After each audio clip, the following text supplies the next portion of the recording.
마태복음 5장 11절부터 13절 말씀입니다. 신약 성경 5페이지 앞부분에 있습니다. 5페이지 부근에 있습니다.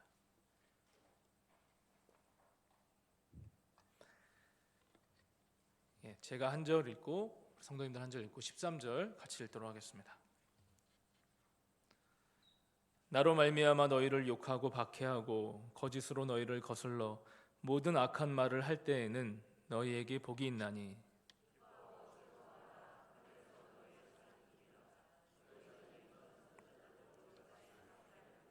함께 읽겠습니다. 너희는 세상의 소금이니 소금이 만일 그 맛을 잃으면 무엇으로 짜게 하리요? 후에는 아무 쓸데없어 다만 밖에 버려져 사람에게 밟힐 뿐이니라. 아멘. 일반적으로 우리나라 사람들이 전통적으로도 그렇고 요즘에도 그렇고요, 가장 듣기 좋아하는 말은 역시 뭐니 해도 복 많이 받으시라는 표현이죠. 그래서 우리가 새해에도 항상 복 많이 받으십시오. 그리고 우리 평소 인사할 때 안녕하세요도 역시 평안하시기를 바랍니다, 복이 깃드시길 바랍니다, 그런 뜻들이 있는 거죠. 복을 너무나 좋아하기 때문에 밥그릇, 숟가락, 젓가락에도 이 복복자가 쓰여 있는 경우가 많이 있고요. 먹을 때도 복이 들어오라라는 뜻인지 하여튼 그렇게 복의 글자가 많이 들어있는 거 보고, 또 요즘에는 사실 많이는 없어요. 근데 옛날에는 이제 사람 이름을 지을 때도 이 복자를 넣어서 짓는 경우가 많았습니다. 그래서 제 신학교 동기들 중에서도 제가 아는 사람 중에 3명이 복자를 쓰고 있습니다. 김성복, 정성복, 최성복, 3명이 복자 쓰고 있거든요. 저희 이모님도 복자를 쓰십니다. 복자, 순자를 쓰십니다. 복순이모 했던 기억이 나고요. 그 다음에 가장 유명하기는 저희가 TV 프로그램에서, 지금은 폐지됐지만 옛날에 농촌을 배경으로 하는 있습니까? 전원일기에 있죠. 그 일용엄니의 손녀딸 이름이 뭡니까? 복길이잖아요. 복길이. 기억이 안 나시네. 복길이가 가장 유명하게 이렇게 복이 들어있는 이름인 거죠. 그리고 제 자리에 제가 앉아 있으면 제 바로 왼쪽에 이 교육자 사무실에 있는 왼편 벽에 우리 교회 이제 회원 명부가 쫙 부착되어 있거든요. 그래서 제가 이제 설교를 준비하면서 우리 교회도 이 복자가 들어가시는 성함을 가지고 있는 분이 얼마나 계실까 해서 눈대중으로 쓱 봤는데 거의 없으세요. 한 2-3분 정도 계십니다. 권사님 한 분과 집사님 한 분 계셨고, 그 밖에 남자 성도님들 중에서는 한두 분 계신데 지금 안 나오시는 걸로 제가 알고 있고요. 그래서 거의 이렇게 우리 교회는 그렇게 많이 이름을 발견을 못하긴 했습니다. 이름뿐만이 아니라 그 밖에도 또 우리 그리스도인들이 항상 주고받는 말에는 뭐가 있습니까? 사랑합니다 다음에 뭐가 나오죠? 축복합니다가 나오는 거죠. 사랑합니다, 축복합니다, 예수님의 이름으로 축복합니다 나오는 거죠. 그래서 이렇게 상대방에게 주께서 복을 더하여 주시기를 기도합니다, 그런 뜻인 거죠. 그래서 제가 복에 관련된 찬송을 또 한번 찾아보니까 제가 찾은 건 이제 찬송가 28장인데, 복의 근원 강림하사 찬송하게 하소서, 한량없이 자비하심 측량할 길 없도다, 천사들의 찬송가를 내게 가르치소서, 구속하신 그 사랑을 항상 찬송합니다. 이 복의 근원 강림하사에 또 이 복이 들어있고요.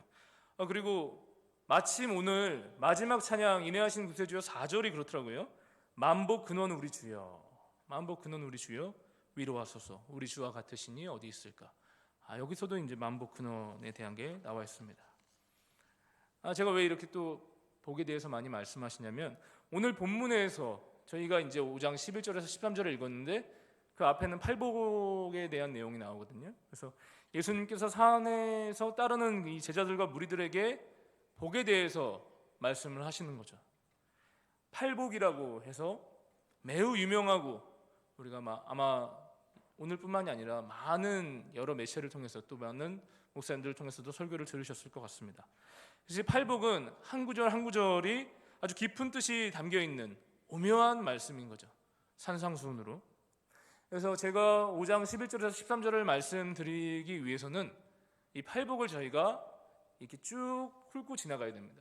팔복을 통해서 오늘 말씀까지 이어져야 더 명확한 의미가 나오기 때문에 제가 팔복의 말씀을 가지고 먼저 잠깐 말씀드린 후에 그 다음 오늘 본문으로 넘어가면 좋겠습니다.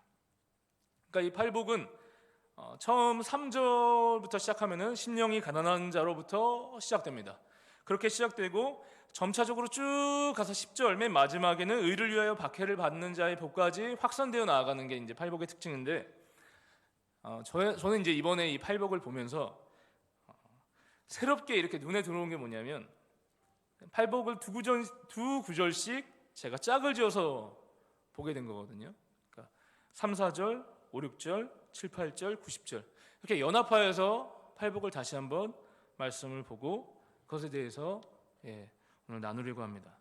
그래서 먼저 한번 보시면 이 팔복이 시작되는 3절, 4절을 보시면 우리 한번 같이 읽어보겠습니다. 3절, 4절 시작. 복이 있나니 천국이 그들의 것이며 복이 있나니 그들이 위로를 받을 것이며. 그러니까 이 3절, 4절을 짝으로 봐야 되는데 이 3절을 보시면 먼저는 나오는 게 심령이 가난한 자라는 거죠. 복에 대해서 말씀하시는데 이 심령이 가난한 자는 뭡니까? 늘 하나님의 채워주시는 은혜, 이 성령님을 구하는 자라는 거죠.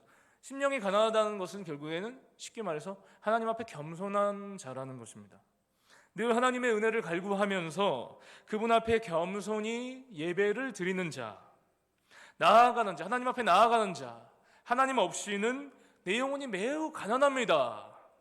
주님이 채워주셔야만 합니다 라고 고백하면서 하나님을 찾는 자가 심령이 가난한 자입니다.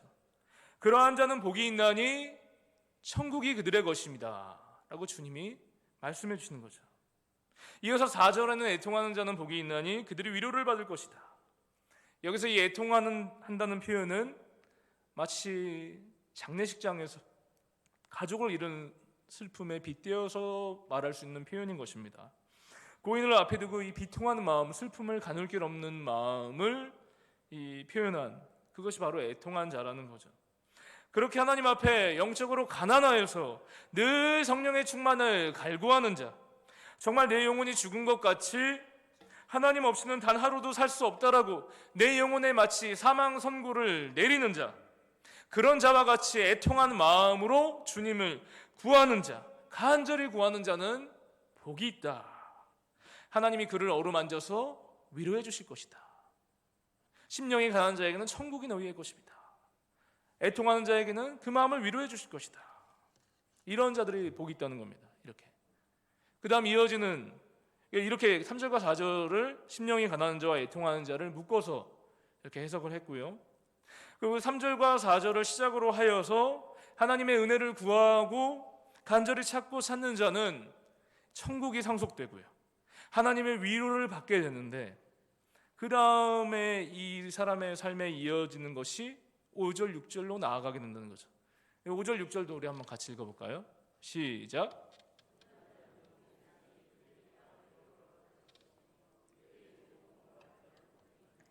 그들이 배부를 것이며. 그러니까 하나님의 은혜를 받으면 일어나는 현상이 무엇이냐? 온유하게 된다는 겁니다. 유해진다는 거예요. 은혜를 받은 사람의 특징은 마음이 유해진다는 거예요. 온순해진다는 겁니다. 하나님의 사랑이 우리 마음에 충만히 부어지기 때문에 부족함이 사라지고 결핍이 사라지고 그 마음에 평강이 임하기 때문에 부드러워지게 된다는 거예요. 너그러워지게 된다는 것입니다.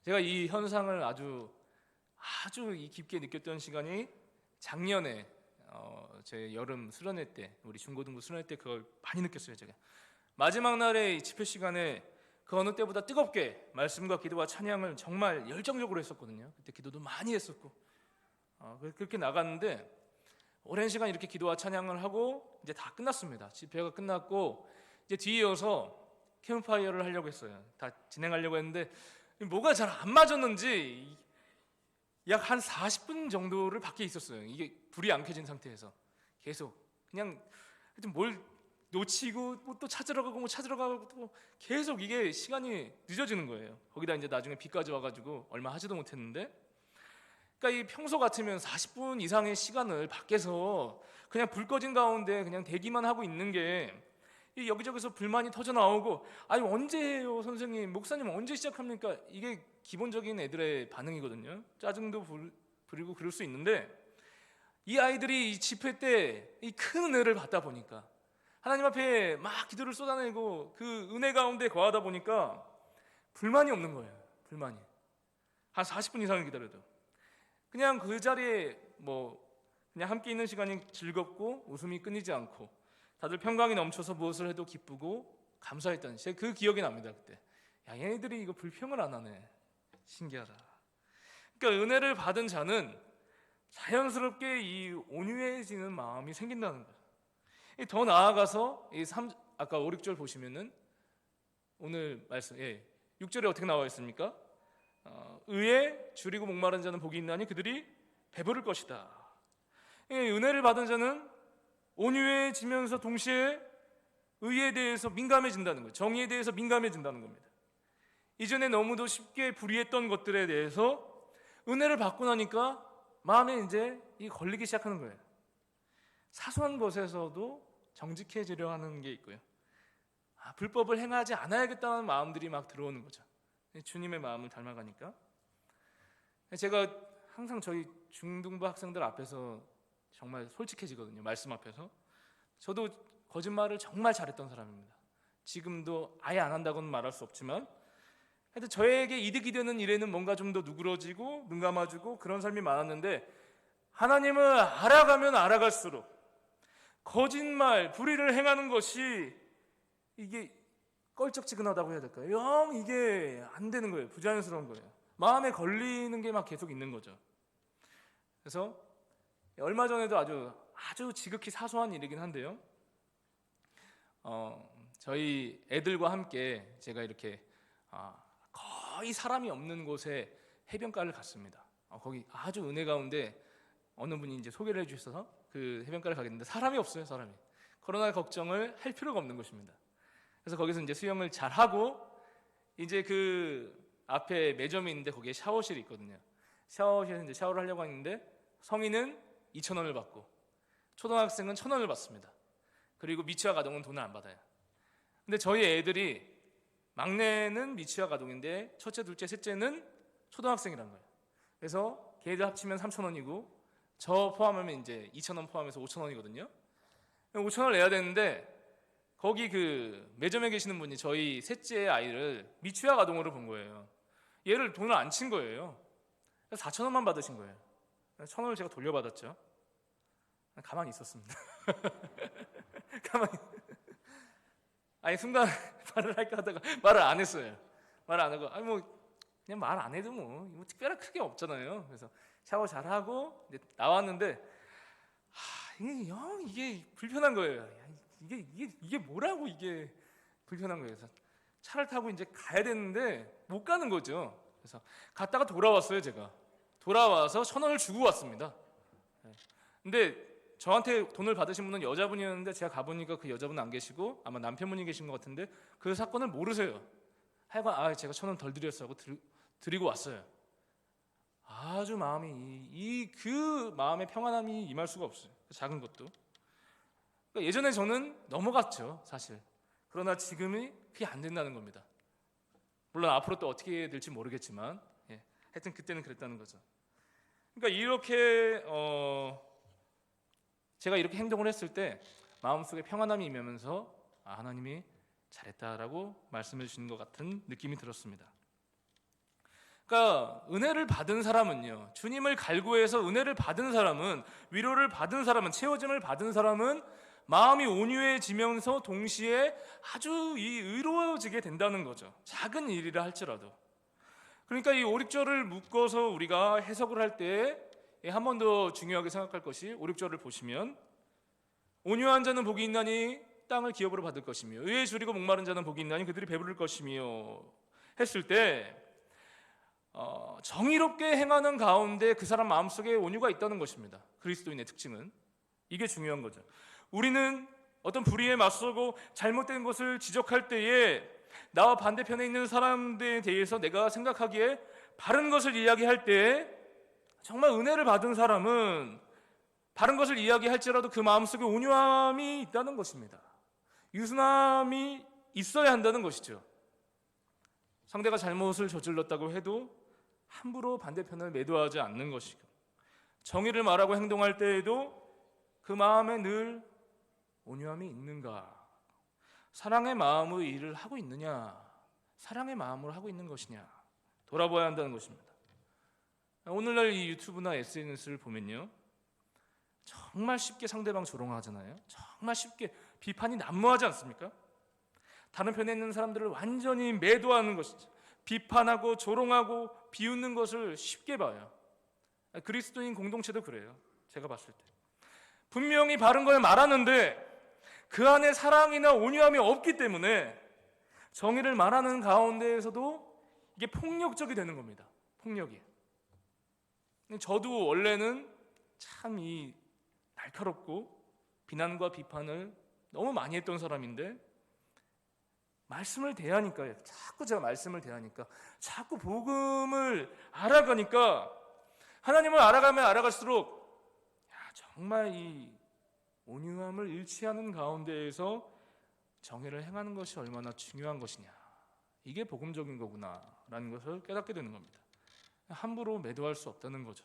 갈수록 온유한 가운데 의를 행하는 것이 예수님의 방식이었다는 거죠. 이게 복된 길이구나. 더 나아가서 7, 8절로 넘어가서 한번 볼까요? 7, 8절도 한번 읽어보겠습니다. 시작.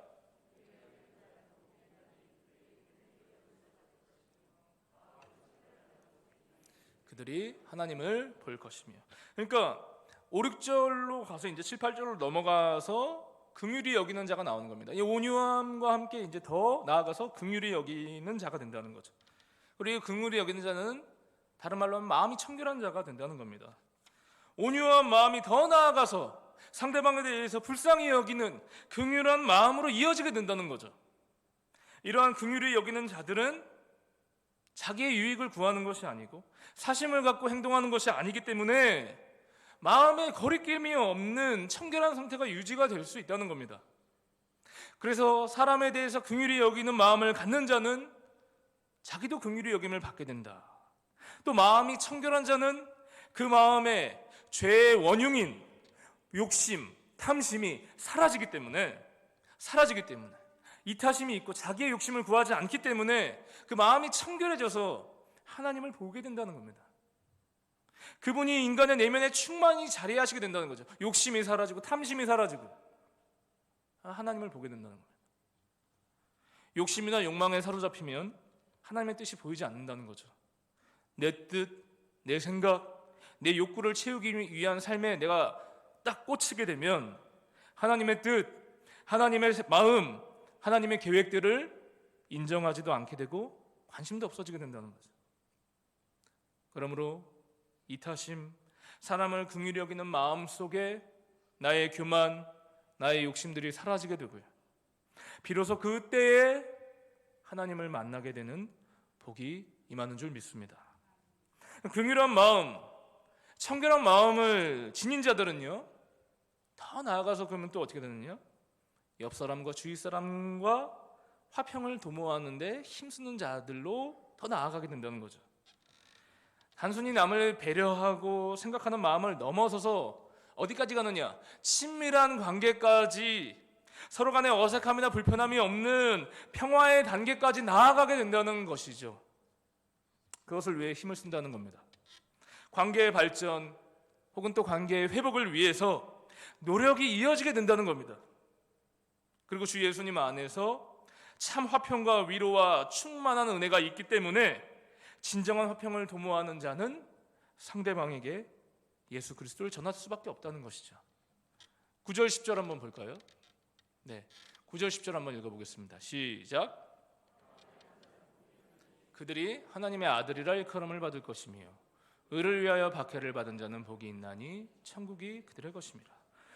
그렇죠. 마음이 청결해지고 긍휼히 여기는 마음을 넘어서서 더 나아간 게 뭐죠? 화평까지 나아가게 된다는 겁니다. 하나님의 말씀을 받으면 받을수록 화평을 도모하게 된다는 거죠. 깨어진 관계를 회복하기에 힘쓰게 된다는 거죠. 친밀한 상태까지 나아가게 된다는 거예요. 이게 복음이라는 거죠. 그리고 진정한 화평은 어디서 주어집니까? 그리스도 예수 안에서 주어지는 거 아닙니까? 주님이 우리의 화평이시죠. 주님이 우리의 평강이시죠. 그렇기 때문에 참 화평을 도모하는 자들은 그저 잘 지내는 곳에서 머무르는 게 아니라 더 나아가서 누구를 전하는 것이죠? 예수 그리스도를 전한다는 것입니다. 거기까지 나아가는 거죠. 오직 복음만이, 예수 그리스도만이 우리를 화평하게 하시기 때문에, 참 화목이 예수님 안에 있기 때문에 상대방과 참 화평을 내가 도모한다면 예수님을 전하는 것이죠. 예수님 안에 그들을 데리고 와야 된다는 것입니다. 거기에 화평이 있다는 것이죠. 그러나 이런 복된 소식을 상대방이 몰라주고 오해하고 거부할 때에 우리 원치 않는 박해를 받을 수 있다는 겁니다. 때로는 미움과 따돌림을 당하게 될 수 있다는 거예요. 그게 이 10절인 거죠. 의를 위하여 박해를 받게 된다는 거예요. 박해를 받게 된다. 화평하기 위해서 다가가고 주님을 전하는 것인데 몰라주니까, 모르니까 박해를. 그러므로 주 안에서 참된 화평을 말하는 자는 거부와 배척까지도 피할 수 없게 될 것입니다. 이렇게 제가 간단하게 3절부터 10절까지 모든 이 팔복의 역사가 임하는 자, 하나님을 향한 겸손한 예배자, 정말 자기는 가난한 심령이고 주님 없이는 저는 사망선고인 영혼입니다 라고 애통하며 나아가는 그 예배자로 시작하여서요, 세상에 주 예수님을 전하려다가 원치 않는 박해를 당하는 것까지 경험하는 자들에게 오늘 본문의 11절과 12절은 결론의 말씀으로 주어지고 있는 것이죠. 11절 12절 말씀으로 넘어가서 한번 보겠습니다. 읽어보겠습니다. 시작. 나로 말미암아 너희를 욕하고 박해하고 거짓으로 너희를 거슬러 모든 악한 말을 할 때에는 너희에게 복이 있나니 기뻐하고 즐거워하라. 하늘에서 너희의 상이 큼이라. 너희 전에 있던 선지자들도 이같이 박해하였느니라. 사실 이 11절에도 복이 등장합니다. 그래서 산상수는 8복이라고도 할 수도 있고요, 사실 9복이라고도 할 수 있습니다. 이 11절을 포함하면 9복이 되기 때문에. 하지만 또 이 11절은요, 마지막 8번째 복에 대해서 더 깊게 들어간 말씀일 수 있죠. 11절 말씀. 나로 말미암아 너희가 너희를 욕하고 박해하고 거짓으로 너희를 거슬러 모든 악한 말을 할 때에는 너희에게 복이 있다. 그러니까 하나님께서는 이 마지막 8번째 복, 의를 위하여 박해를 받는 자, 복음을 위하여 박해를 받는 자에 대해서 한 번 더 언급하신다는 거죠. 얼마나 이게 중요한 것인지 한 번 더. 너희를 욕하고 박해하고 거짓으로 너희를 거슬러 모든 악한 말을 할 때에는 너희에게 복이 있다. 복이 있다는 것입니다. 그러므로 하나님께 겸손한 마음으로 은혜를 구하고 예배로 나아가는 자에게는 하나님이 천국의 은혜와 사랑을 경험하게 해주시고요, 온유와 의로운 마음을 부어주시고 세상을 향한 연민과 배려와 긍휼의 마음을 품게 하여 주시고 참된 평화 예수 그리스도를 전하는 데까지 우리를 이르게 하신다는 겁니다. 이게 신자의 모습이라는 거예요. 주님께서 이렇게 제자들을 변화시켜 주시겠다, 복음 전파자로 내가 세우겠다 라고 이 산상수훈에서 말씀해 주시는 거예요. 그러므로 주 하나님을 진정으로 만난 사람은요, 정말로 주 하나님을 예배하는 자들은 팔복의 사람이 되는 줄 믿어 의심치 않습니다. 하나님이 그러하시다고 말씀하셨으니까 그런 줄 믿는 것이죠. 주님이 말씀하셨기 때문에 믿고 아멘하는 것이죠. 그리고 이렇게 복음 전파의 삶을 사는 사람들에게는 세상이 주님을 모르기 때문에 욕하고 박해하고 거짓으로 악한 말을 하기도 한다는 것이죠. 주님을 믿는다는 이유로 인해 불이익을 받을 수도 있겠습니다.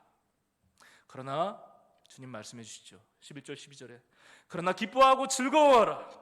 하늘에서 너희의 상이 크다.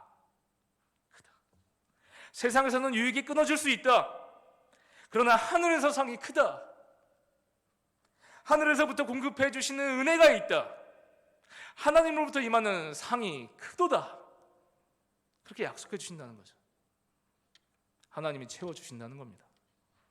혹여나 이 세상 사는 동안에 내가 정말 이 팔복의 사람으로 살아갈 때 이 세상에서는 채워지지 않는 무엇이 있는가 할지라도 하늘나라에서 충만히 채워질 것입니다. 이 세상이 끝이 아닌 거죠. 그래서 영원한 하늘나라, 결국 이 팔복을 추구하는 사람들은요, 이 길을 걷는 사람들은 영원한 하늘나라를 소망하는 사람들이에요.